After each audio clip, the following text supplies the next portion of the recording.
বুঝিতে আপনার দৃষ্টিভঙ্গিতে বাতিল লোক হতে পারি, কিন্তু আমি কোরআন থেকে রিসার্চ করে গবেষণা করি আপনার জন্য যদি সত্য কথা বলি তাহলে আপনার মানতে অসুবিধা কোথায়? শোনেন, নবীর প্রতি কয়টা ফরজ আপনার ইমাম সাহেবকে জিজ্ঞাসা করবেন, তিনি আপনাকে হাতে গুনে বলতে পারবেন না। যদি বলে হয় একটা বেশি বলবেন, একটা কম বলবেন। নবীর প্রতি প্রথম ফরজ হচ্ছে নবীকে বিশ্বাস করা, দ্বিতীয় ফরজ হচ্ছে নবীকে মহব্বত করা, তৃতীয় ফরজ হচ্ছে নবীর প্রতি দরুদ ও সালাম পাঠ করা, 4 নম্বর ফরজ হচ্ছে নবীকে অনুসরণ করা। আপনি নবী সাল্লাল্লাহু আলাইহি ওয়াসাল্লামকে অনুসরণ করবেন কিভাবে?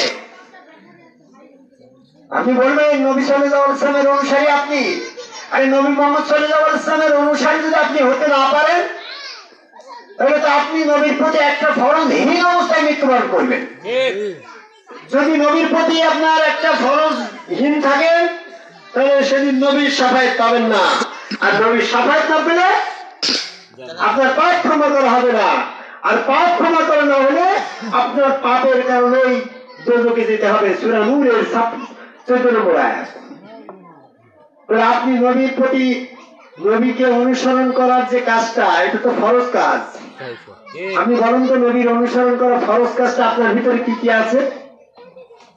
আপনি টুপি পাগড়ি জুব্বা মস্কটা ঢালা কুলুপ টাকনির উপরে কাপড় পরা, এগুলো তো সব সুন্নত, এগুলো তো একটা ফরজ না।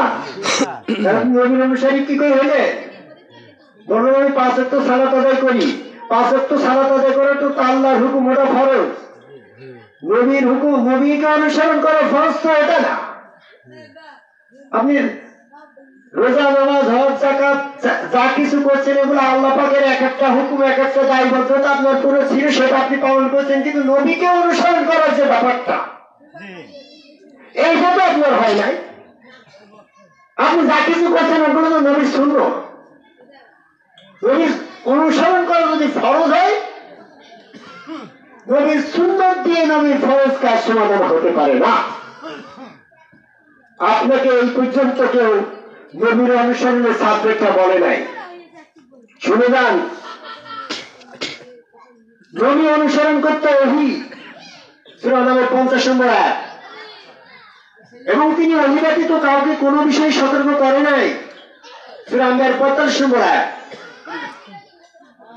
তাহলে নবীকে যদি অনুসরণ করতে হয় তো নবীর প্রতি নাজিলকৃত সকল ওহী আপনাকে অনুসরণ করতে হবে, কারণ নবী তো ওহী ব্যতীত কোনো কিছুই অনুসরণ করে নাই, সূরা নামের 50 নম্বর আয়াত।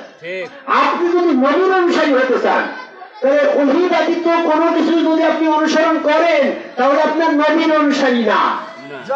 ঠিক আছে?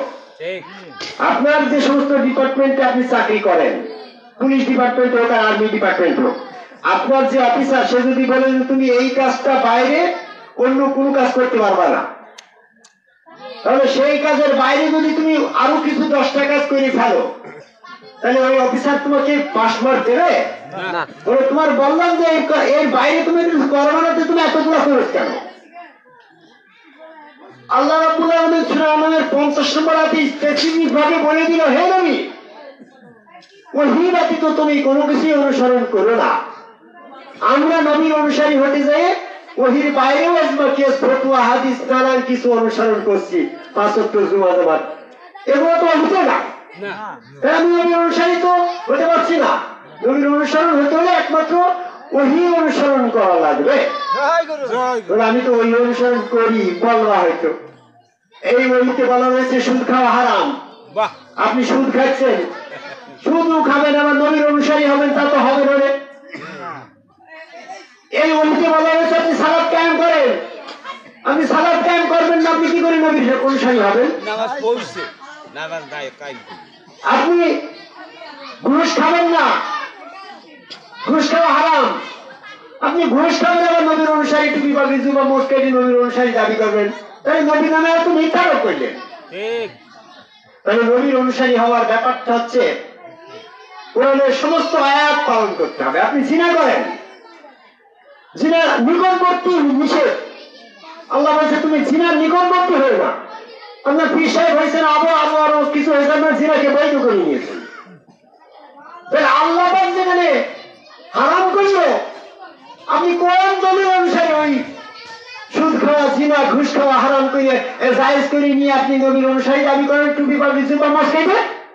বরং এতে আমাদের নবীর ইজ্জত আরো নষ্ট হচ্ছে।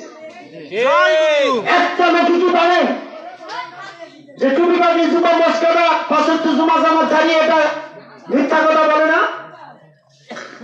কার কথা সন্ধান করতে না যান, আপনার মাথায় টুপি আছে, আপনি মস্কাই দিয়েছেন, আপনি ৫ ওয়াক্ত নামাজ পড়েন, আপনি সকাল থেকে সন্ধ্যা পর্যন্ত ২৪ ঘন্টার ভিতরে একটা মিথ্যা বলেন নাই, আপনার নিজের কাছে প্রশ্ন করে দেখেন। আপনি সুদ খান না, আপনি নিজের কাছে প্রশ্ন করে দেখেন। আমি চ্যালেঞ্জ করতে পারি যৌবনের থেকে, আমি সুদের সাথে সংশ্লিষ্ট না, আমি ঘুষের সাথে সংশ্লিষ্ট না, আমি জিনার সাথে সংশ্লিষ্ট না। আমার কথা আপনার মানতে হবে। আপনি যৌবনে জিনা করি করিয়ে পাপের পাল্লা ভারী করিয়ে এখন টুপি পাগড়ি জুব্বা দিয়ে ৫ ওয়াক্ত জুমা জামাত করে আপনি বেশি মুসল্লি হয়ে নবীর সাফাত পাবেন, এত সহজ না। নবীর অনুসারী হওয়া শক্ত ব্যাপার। আপনি বললেন কোরআনের সমস্ত আয়াত পালন করি, আপনি দাবি করতে পারবেন আপনি নবীর অনুসারী। যেমন আমি বলতে পারি আমি কোরআনের সমস্ত আয়াত পালন করার চেষ্টা করি। বলেন আমি কোন আয়াতটা অস্বীকার করি? আপনি বলবেন যে আপনি আদম করে আল্লাহকে সেজদা করেন, এটা সেজদা করা যে হারাম। আপনি বললেন হারাম, আল্লাহ তো নিজে হুকুম করলো ওয়াসজুদু আদামা, সূরা আমাদের 11 নম্বর আয়াত, সূরা বাকারার 34 নম্বর আয়াত, সূরা হিজরের 29 নম্বর আয়াত, সূরা সাদের 72 নম্বর আয়াত, সূরা কাফের 50 নম্বর আয়াত, সূরা বনী ইসরাঈলের 61 নম্বর আয়াত, সূরা ইউসুফের 100 নম্বর আয়াত। এই সমস্ত আয়াতগুলো তো কোরআনের আয়াত। তো আল্লাহ রাব্বুল আলামিনের একটা আয়াত যদি কেউ বাতিল হয়ে যায়, বাতিল ছুটে যায় তার চালায়, তাহলে তো সে আর নবীর অনুসারী থাকতে পারছে না। একটা আয়াত অস্বীকার করে ইবলিস যদি কাফের হয়ে যায়, আমি আদম করে সেজদার আয়াতটা যদি অস্বীকার করি, তা আমি বা ইবলিসের অনুসারী কাফের হব না কেন? এই জন্য বললো সাবধান, তুমি ইবলিসের অনুসরণ করো না। ওয়াসজুদু ওয়াক্তারিবু, আল্লাহ পাকের নিকটবর্তী হওয়ার একটাই উপায়, যে কাজটা করে ইবলিস পাপভ্রষ্ট হয়েছে, আল্লাহ পাকের নৈকট্য থেকে দূরে চলে গেছে, সেই কাজটা যারা করে সেজদা, যে সেজদা ইবলিস করে নাই, সেই সেজদা করেই আল্লাহর নিকটবর্তী হতে হবে। সূরা মাইদার 35 নম্বর আয়াত পড়ে দেখেন, ইয়া আইয়ুহাল্লাযীনা আমানুত্তাকুল্লাহা ওয়াত্তাবু ইলাইহিল ওয়াসিলাতা, অনুসন্ধান করো আল্লাহর নৈকট্য লাভের একটা উপায়, যে একটা উপায় আল্লাহ পাকের নৈকট্য লাভের জন্য সেজদা। আমি কোরআন গবেষণা করে বলছি। আপনি সালাত আদায় করলে আল্লাহর নিকটবর্তী হবে না, আয়াত আসে নাই। হজে গেলে কাবা ঘরের পার্শ্ববর্তী গেলে আপনি আল্লাহর নিকটবর্তী হবেন, এমনটা আয়াত আসে নাই। আপনি রোজা করলে আল্লাহর নিকটবর্তী হবেন, এমনটা আয়াত আসে নাই। এসেছি ওয়াসজুদু ওয়াক্তারিবু, সেজদা করো এবং আল্লাহর নিকটবর্তী হয়ে যাও। সেজদার মাধ্যমে আল্লাহর নিকটবর্তী হওয়া যতটা সহজ, অতটা সহজ কোথাও নাই। আপনি বলবেন আপনি নামাজে সেজদা করেন, কিন্তু নামাজের সেজদায় আপনার নিকটবর্তী হতে পারেন না। নামাজের সেজদার সময় আপনার মন চলে গেছে মাঠে, অনেক মোটর গাড়ির মাঠে, অনেক দূর, এখান থেকে 3-4 কিলো দূর, নিকটবর্তী করে হইলেন। আপনি হাজী সাহেব, সেজদার সময় আপনার মন চলে গেছে মক্কার কাবা ঘরে, আপনি নিকটবর্তী কোথায় হলেন? সেজদার সময় বলে আমি আরো সারাদিন আল্লাহর কাছে গিয়েছি। আরে আল্লাহর কাছে আপনি তো গিয়েছেন, আল্লাহ যে আপনার সারাদের থেকে অতি নিকটে নিয়েছে। আল্লাহ বলতে আমি তোমার গর্জনের সাহারা ঠিক অতি নিকটে, আল্লাহ তো তোমার অতি নিকটে, তুমি আরশ পাল্লা খুঁজতে গেলে হবে? এই জন্য আল্লাহর নিকটবর্তী হওয়ার উপায় হচ্ছে একমাত্র আদম কামে আল্লাহকে সেজদা। যে সেজদা না করে ইবলিস কাফের হয়েছে, সেই সেজদা করেই আল্লাহর নিকটবর্তী হতে হবে। এই জন্য আদম কামে আল্লাহকে সেজদাকারীরাই হচ্ছে নবীর অনুসারী। আর নবীর অনুসারী না হওয়া পর্যন্ত আপনি নবীর দলভুক্ত না। নবীর দলভুক্ত না মানে আল্লাহর দলভুক্ত না। আল্লাহর দলভুক্ত, নবীর দলভুক্ত হওয়ার জন্য কোরআনের সমস্ত আয়াত পালন করেন, যদি বলবেন আদমকে আল্লাহকে সেজদা করা শিরক নয়, তার লজিক যুক্তি কি? আল্লাহ কি শিরকের হুকুম করে? আল্লাহ ফেরেশতাদেরকে বললো আদমের নিমিত্ত সেজদা করো, ওটা যদি শিরক হতো তা আল্লাহ কি বলতো? আল্লাহ একা একা বলছে শিরক করা সবচেয়ে বড় অপরাধ। সূরা নিসার 80 নম্বর আয়াত, এটাও আয়াত। আবার যদি আদমকে সেজদা করে, এটাও আয়াত। ফেরেশতারা কোন আয়াত পালন করবে? আল্লাহ পাকের ফেরেশতাদের বললো আদমকে সেজদা করে, এটা আল্লাহ পাকের হুকুম ফেরেশতাদের জন্য। আবার শিরক করা যাবে না, এটাও আরেকটা হুকুম। তাহলে ফেরেশতাদের জন্য দ্বৈতবাদ হয়ে গেল না? এই জন্য আল্লাহ যেখানে নির্দেশ করে সেজদা দিতে, ওই সেজদা ওই জায়গায় করা শিরক নয়। আল্লাহর হুকুম বৈধ। যে জায়গায় সেজদি করতে বলা হয়েছে জায়গাটি নিশ্চয় সেজদা যোগ্য, তাই তো সেজদাটা বৈধ। যে চেহারায় সেজদার নির্দেশ হয় সেই চেহারার নিশ্চয় সেজদার যোগ্য চেহারা। আদমের চেহারা যদি সেজদার যোগ্য হয়, আর আল্লাহ সমস্ত সেজদা যদি আল্লাহ ছাড়া কাউকে করা না যায়, আল্লাহ ছাড়া সেজদা হারাম, সূরা জিনের 18 নম্বর আয়াত, এটাও আয়াত। আবার যদি আদমের চেহারা সেজদা করে, এটাও আয়াত। যে চেহারা সেজদার যোগ্য সেই চেহারা নিশ্চয় আল্লাহরই চেহারা। আপনারা দেখছেন সব মানুষ, কিন্তু আল্লাহ বলছে মানুষের চেহারা সব আল্লাহর চেহারা। আল্লাহর বিশ্বাসের সাথে বিশ্বাস মিলিয়ে যখন আপনি ওই চেহারা, রসুলের হাত আল্লাহর হাত, রসুলের পাল্লার পর রসুল ছোটে আল্লাহ বিশ্বাসে বিশ্বাস হয়ে যখন আপনি সেজদা করবেন, তখন আপনি শয়তান থেকে পবিত্র হয়ে নবীর দলভুক্ত হয়ে নবীর অনুসারী হয়ে যাবেন।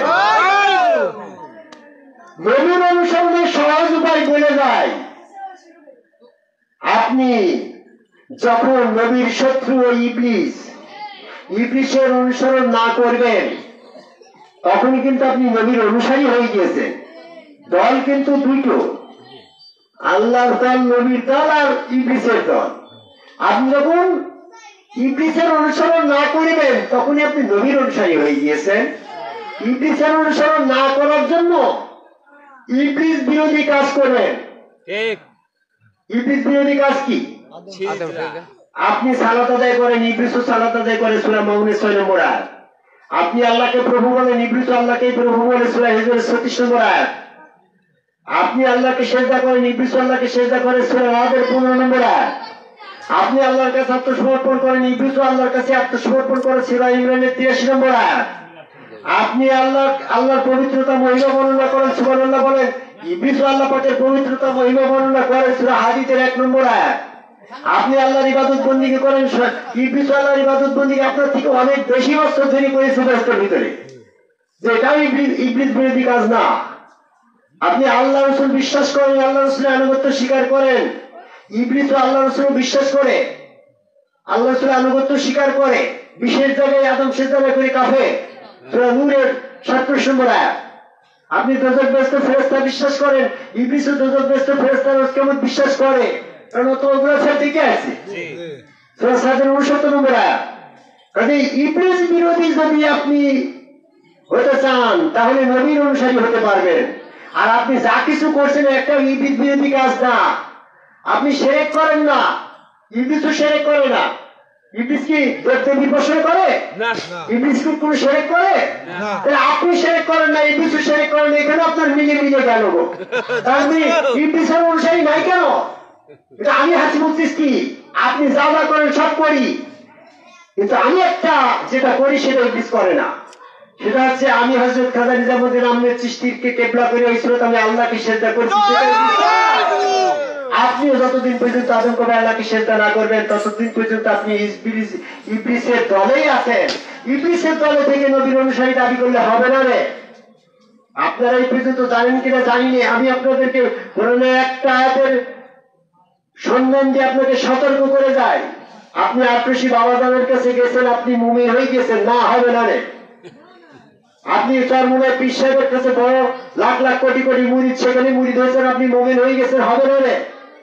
আপনি এরকম ভাবে তাবলীগে গিয়েছেন, লাখ লাখ মানুষ সেখানে আছে, আপনি মুমিন হয়ে গেছেন, হবে না রে। আপনি জামাত ইসলাম করেন, এরকম বড় বড় মৌলানা সাহেবের অনুসরণ করেন, আপনার নবী হয়ে গেছেন, হবে না রে? আল্লাহ রাব্বুল আলামিন বলছেন, আমার অনুমতি ব্যতীত, আল্লাহর অনুমতি ব্যতীত ঈমান অর্জন করা কারোর পক্ষে সম্ভব নয়। It is quite impossible for human body.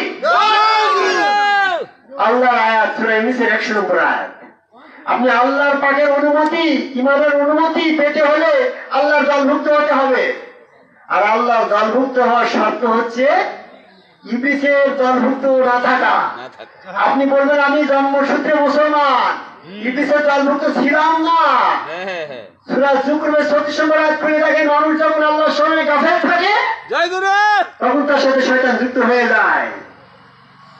সূরা তাহার 123 নম্বর আয়াত, আদম আলাইহিস সালাম ইবলিসের আল্লাহর স্মরণ থেকে গাফেল হয়ে নিষিদ্ধ বৃক্ষ থেকে ভক্ষণ করে শয়তান সংশ্লিষ্ট হয়ে গেল।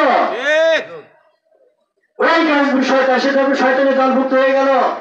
আল্লাহ শয়তান এবং আদম সংশ্লিষ্ট করে দুনিয়াতে পরস্পর শত্রু হিসেবে পাঠাই দিল। সূরা তাহার 123 নম্বর আয়াত। চুপ করেন, ওয়াজের মধ্যে কথা বলছেন। এইভাবে আসেন, আপনি যতক্ষণ পর্যন্ত আল্লাহর দলভুক্ত না হতে পারছেন ততক্ষণ পর্যন্ত আপনি আল্লাহর কাছে ঈমানের অনুমতি পাবেন না।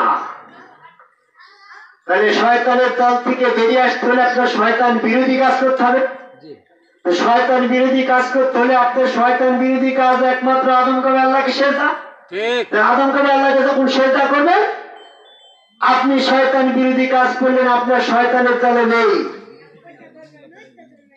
আপনি তখন আল্লাহর দলভুক্ত হয়ে গেলেন।